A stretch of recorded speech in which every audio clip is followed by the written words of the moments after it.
Singularity एक ऐसा point जिससे हमारे ब्रह्मांड की शुरुआत हुई। आज से 13 अरब 75 करोड़ साल पहले इस छोटे से बिंदु में इन्फ्लेशन का प्रोसेस शुरू हुआ, जिसने हमारे ब्रह्मांड को इतना विशाल बना दिया। वैज्ञानिक आज तक यह क्लियर रूप से नहीं पता लगा पाए हैं कि इन्फ्लेशन की शुरुआत किस चीज की वजह से हुई थी।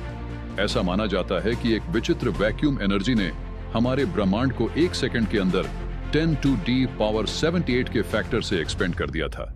पर यह सब कैसे हुआ, ये कोई नहीं जानता। बिग बैंग होने के मात्र 1 सेकंड बाद हमारे ब्रह्मांड का temperature 10 to power 32 degree Celsius था, यानी सूर्य की को टेम्परेचर से 650 खरब गुना ज्यादा। अब यही टेम्परेचर 3 मिनट बाद घटकर 10 टू 10 पावर 9 यानी 1 अरब डिग्री सेल्सियस पर आ चुका था, और मात्र 28,000 सालों बाद ये टेम्परेचर 2800 डिग्री सेल्सियस के अराउंड पहुंच गया। ये वो समय था जब हमारे ब्रह्मांड में एटम के बनने की शुरुआत हुई थी। जैसे जैसे समय बीतता गया वैसे वैसे ब्रह्मांड का तापमान और घटता चला गया, और फिर आज यानी 13 अरब 75 करोड़ साल बाद ब्रह्मांड का एवरेज टेम्परेचर 27.4 डिग्री सेल्सियस है, जो दर्शाता है कि लगातार हमारे ब्रह्मांड का एवरेज तापमान घटता जा रहा है। तो ऐसे में क्या आपके दिमाग में कभी यह सवाल आया है कि लगातार 14 अरब सालों से घट रहा ब्रह्मांड का टेम्परेचर आखिर कहां जाकर के रुकेगा? यानी ब्रह्मांड का सबसे कम टेम्परेचर कितना होगा, इसकी फिजिकल लिमिट कितनी होगी, और क्या हो अगर हमारे ब्रह्मांड का एवरेज टेम्परेचर उस लोएस्ट टेम्परेचर के बराबर हो जाए? क्या हमारा ब्रह्मांड इसे रुक जाएगा, या हर कोई फ्रीज हो जाएगा, या फिर कुछ ऐसा विचित्र होगा जो साइंस भी नहीं जानता है? तो इन्हीं सब साइंस की हैरान कर देने वाली बातों को जानने के लिए इस वीडियो को पूरा जरूर देखिए। ये वीडियो बहुत ही ज्यादा इंटरेस्टिंग होने वाला है, इसलिए इसे अंत तक जरूर देखिएगा। आइए अब बिना समय गवाए अपनी यह ज्ञान की यात्रा शुरू करते हैं। 1850 के दशक में पहली बार किसी ने टेम्परेचर को सही से डिफाइन किया था। सर विलियम थॉमसन यानी लॉर्ड केल्विन नाम के एक वैज्ञानिक ने अपनी थ्योरी को टेस्ट करके यह प्रूव किया था कि किसी भी ऑब्जेक्ट की हीट असल में उसमें वाइब्रेट कर रहे मॉलिक्यूल होते हैं। ये मॉलिक्यूल जितना तेज वाइब्रेट करेंगे, ऑब्जेक्ट उतना ही ज्यादा गर्म होता चला जाएगा।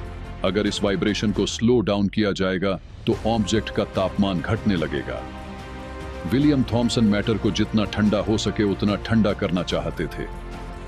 अब किसी भी चीज को ठंडा करने के लिए हमें एक ऐसे ऑब्जेक्ट की जरूरत होती है जो उससे भी ज्यादा ठंडा हो।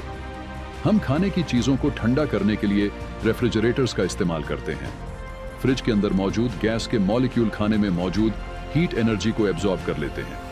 ऐसा इसलिए ही हो पाता है क्योंकि उनके पास खाने के मुंह मुकाबले कम हीट एनर्जी होती है। आपने अपनी छोटी क्लासेस में तो पढ़ा ही होगा कि कोई भी चीज हाई कंसंट्रेशन से लो कंसंट्रेशन की ओर मूव होती है। कुछ ऐसा ही हीट एनर्जी के साथ भी होता है। अगर आप 2 डिफरेंट टेम्परेचर वाले ऑब्जेक्ट्स को एक साथ रखेंगे तो कम टेम्परेचर वाला ऑब्जेक्ट ज्यादा टेम्परेचर वाले ऑब्जेक्ट से हीट एनर्जी को खींच लेगा। अगर ये दोनों ही ऑब्जेक्ट वैक्यूम में रखे हुए हैं तो एक समय ऐसा आएगा जब इन दोनों का तापमान एक समान हो जाएगा, जिससे फिर हीट एनर्जी का एक्सचेंज रुक जाएगा। थॉमसन का मानना था कि अगर हम ऑब्जेक्ट से हीट एनर्जी को लगातार खींचते रहे तो एक समय ऐसा जरूर आएगा जब ऑब्जेक्ट अपने लोवेस्ट टेम्परेचर पर पहुंच जाएगा, वेलिंग और मेल्टिंग पॉइंट्स की तरह। यह टेम्परेचर हर ऑब्जेक्ट के लिए अलग नहीं होगा। इस तापमान को एब्सोल्यूट जीरो कहकर बुलाया जाता है, और किसी भी चीज के लिए इससे ज्यादा ठंडा होना इम्पॉसिबल है। एब्सोल्यूट जीरो यानी 273.15 डिग्री सेल्सियस, और कहीं तो 0 केल्विन पर जाने के बाद ऑब्जेक्ट के अंदर मौजूद मॉलिक्यूल में वाइब्रेशन ना के बराबर होता है। यह वाइब्रेशन इतना ज्यादा स्लो होता है कि इसे अचीव और ऑब्जर्व करना भी क्वांटम फिजिक्स के नियमों के खिलाफ है। हमारे ब्रह्मांड में मौजूद कोल्डेस्ट नेचुरल प्लेस असल में एक नेबुला है, जिसे बूमरैंग नेबुला के नाम से जाना जाता है। 272 डिग्री सेल्सियस तापमान को होल्ड करने वाला या नेबुला यूनिवर्स की बैकग्राउंड रेडिएशन से भी ज्यादा ठंडा है। बिग बैंग से निकलने वाली यह रेडिएशन आज 13 अरब 80 करोड़ साल पुरानी हो चुकी है, जिस वजह से इसका तापमान भी ऑलमोस्ट एब्सोल्यूट जीरो तक पहुंच चुका है। आपको जानकर हैरानी होगी कि बुभ्र नेबुला इस रेडिएशन से भी 2 डिग्री ठंडा है। वैज्ञानिक आज तक किसी भी ऐसी प्लेस को नहीं ढूंढ पाए हैं जिसका तापमान इस नेबुला से कम हो। हालांकि पृथ्वी पर मौजूद साइंस लेबोरेटरीज में वैज्ञानिक एब्सोल्यूट जीरो के बहुत नजदीक तक पहुंच चुके हैं। जैसा कि मैंने आपको पहले ही बताया था कि किसी भी ऑब्जेक्ट को एब्सोल्यूट जीरो तक ठंडा करने के लिए हमें उससे भी ठंडे ऑब्जेक्ट की जरूरत पड़ेगी, जो बेसिकली इम्पॉसिबल है। लेकिन एब्सोल्यूट जीरो के बहुत नजदीक तक पहुंचने के लिए वैज्ञानिक एक्सपेंशन नाम की टेक्निक का इस्तेमाल करते हैं।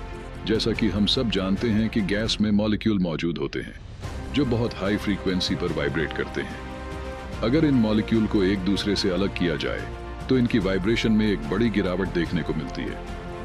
वैज्ञानिक इसी वाइब्रेशन को कम करते करते यानी गैस को एक्सपेंड करते हुए एब्सोल्यूट जीरो के माइक्रो डिग्रीज तक पहुंच जाते हैं। इतने लो टेम्परेचर पर जाने के बाद चीजें बहुत अलग तरीके से बिहेव करने लगती हैं। इन्हीं चीजों पर स्टडी करने से वैज्ञानिकों को ब्रह्मांड के फ्यूचर के बारे में काफी अहम जानकारी मिल जाती है। जैसा कि हम सब जानते हैं कि यूनिवर्स बहुत तेज गति से एक्सपेंड हो रहा है। इसमें मौजूद एम्प्टी स्पेसेस असल में पूरी तरह से एम्प्टी यानी खाली नहीं है। उनमें एक तरह की इंटरेस्टिंग एनर्जी मौजूद है, यानी एक ऐसी एनर्जी जिसे स्पेस से अलग नहीं किया जा सकता है। इस एनर्जी को डार्क एनर्जी के नाम से बुलाया जाता है और यह ब्रह्मांड के 68 पर हिस्से को घेरे हुए हैं। डार्क एनर्जी स्पेस को मल्टीप्लाई होने में मदद करती है, जिससे ब्रह्मांड का एक्सपेंशन होता है। वैज्ञानिक बताते हैं कि इसी डार्क एनर्जी के कारण हमारे लोकल ग्रुप के बाहर मौजूद हर गैलेक्सी और गैलेक्सी क्लस्टर्स हमसे लाइट की स्पीड से भी तेज एक्सपेंड होते जा रहे हैं। स्पेस के इसी तरह एक्सपेंड होने की वजह से एक समय ऐसा भी आएगा जब हमारे आसमान में तारों का दिखना कंप्लीट बंद हो जाएगा। उनके और हमारे बीच इतनी डिस्टेंस क्रिएट हो चुकी होगी कि लाइट का हम तक पहुंचना लगभग इम्पॉसिबल होगा। यह जानकर आपके होश उठ जाएंगे कि ब्रह्मांड में मौजूद 94 पर आकाश गंगा आज ऑलरेडी हमारी पहुंच से हमेशा के लिए बाहर है। वह हमसे इतनी तेज स्पीड से दूर जा रही है कि अगर हम लाइट स्पीड से भी इन पर ट्रेवल करने की कोशिश करें तब भी हम उन पर कभी भी नहीं पहुंच पाएंगे। मानव जाति अगर अनंत काल तक भी जीवित रहे तो भी वो इन गैलेक्सी पर कभी नहीं जा पाएगी। पृथ्वी के आसमान से तारों के गायब हो जाने के बाद भी डार्क एनर्जी का असर बिल्कुल खत्म नहीं होगा। तारों को एक दूसरे से दूर करने के बाद अब डार्क एनर्जी सोलर सिस्टम पर अपना असर दिखाएगी। धीरे धीरे पृथ्वी और सूर्य के बीच की डिस्टेंस बढ़ने लगेगी और पूरा का पूरा सौरमंडल इससे बिखर जाएगा। लाइट और गर्मी ना होने की वजह से पृथ्वी पर मौजूद 99 पर जीव जंतु विलुप्त हो जाएंगे, जिनमें से एक हम इंसान भी होंगे। इतना सब करने के बाद भी डार्क एनर्जी का असर रुकेगा नहीं, तब तक वह इतनी ज्यादा पावरफुल हो चुकी होगी कि तारों और ग्रहों को भी बिखेरना शुरू कर देगी। धीरे धीरे ग्रहों और तारों के पार्टिकल्स एक दूसरे से दूर होने लगेंगे और इस यूनिवर्स में मौजूद सारी लाइट खत्म हो जाएगी। लाइट के साथ साथ ब्रह्मांड में हीट का भी नामो निशान नहीं बचेगा और ब्रह्मांड इस तरह से एब्सोल्यूट जीरो यानी 0 केल्विन के बहुत नजदीक पहुंच जाएगा। यूनिवर्स में मौजूद आखिरी ब्लैक होल्स के मरने के बाद डार्क एनर्जी एक बहुत ही खतरनाक स्टेज पर पहुंच चुकी होगी। उस समय का एक्सपेंशन रेट इतना ज्यादा होगा कि हर समय एक नए ब्रह्मांड के बराबर का एम्प्टी स्पेस क्रिएट हो रहा होगा।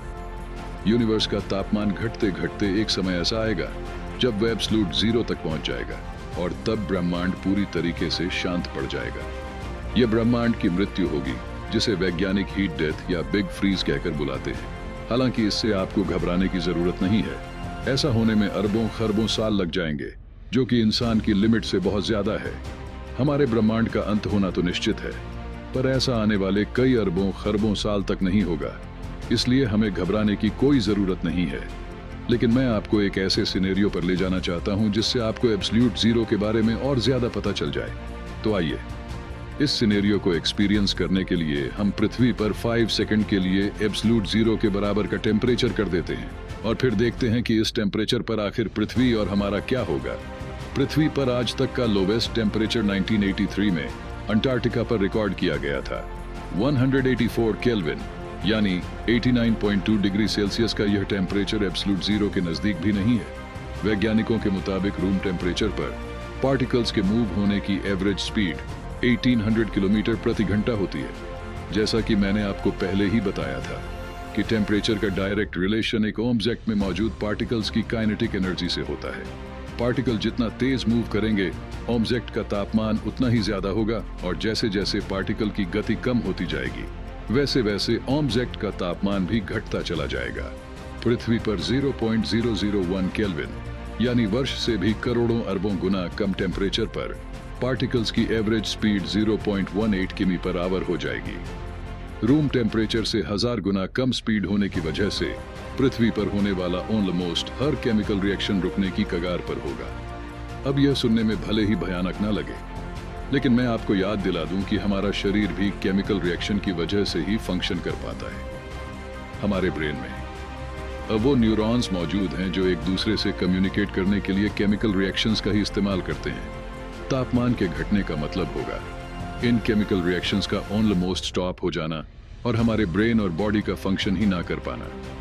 लेकिन इतना लो टेम्परेचर होने के बावजूद भी केमिकल रिएक्शंस पूरी तरह से नहीं थमे। वैज्ञानिकों के मुताबिक इतने लो टेम्परेचर पर मैटर बहुत अलग तरीके से बिहेव करने लगता है। आप सभी ने मैटर की 3 मेन स्टेट्स के बारे में पढ़ा होगा, लेकिन इस स्टेज पर आने के बाद मैटर एक नए स्टेट को फॉर्म करने लगता है जिसे बोस-आइंस्टाइन कंडेंसेट स्कल्स आपस में कंबाइन होकर लम्स की फॉर्मेशन करने लगते हैं। यह लम्स यानी उठाव अलग अलग पार्टिकल्स में बने होने के बावजूद एक सिंगल एटम की तरह ही बिहेव करते हैं, जिस वजह से मैटर बहुत विचित्र तरीके से बिहेव करना लगता है। यह आम प्रैक्टिकल मैटर से बहुत ही ज्यादा विचित्र है। एब्सोल्यूट जीरो के नजदीक पहुंचने के बाद शरीर में इसी मैटर की फॉर्मेशन शुरू हो जाएगी। वैसे तो यह होना इम्पॉसिबल है, लेकिन अगर आप पूरी तरीके से बोस-आइंस्टाइन कंडेंसेट स्टेट में चले जाते हैं तो आप बिल्कुल पानी की तरह फ्लो करने के काबिल हो जाएंगे। 5 सेकंड तक एब्सोल्यूट जीरो पर रहने की वजह से पृथ्वी पर होने वाली कई सारी एक्टिविटीज थम जाएंगी। इसके बाद जब दुनिया वापस से शुरू होगी तो कोई भी संगीत कॉम्प्लेक्शन जीरो के कॉन्सेप्ट को क्लियर समझने की कोशिश की जा रही है। हम इसके बारे में काफी हद तक जान चुके हैं, लेकिन अभी भी कुछ ऐसे सवाल हैं जिनका जवाब वैज्ञानिकों के लिए बहुत इंपॉर्टेंट है।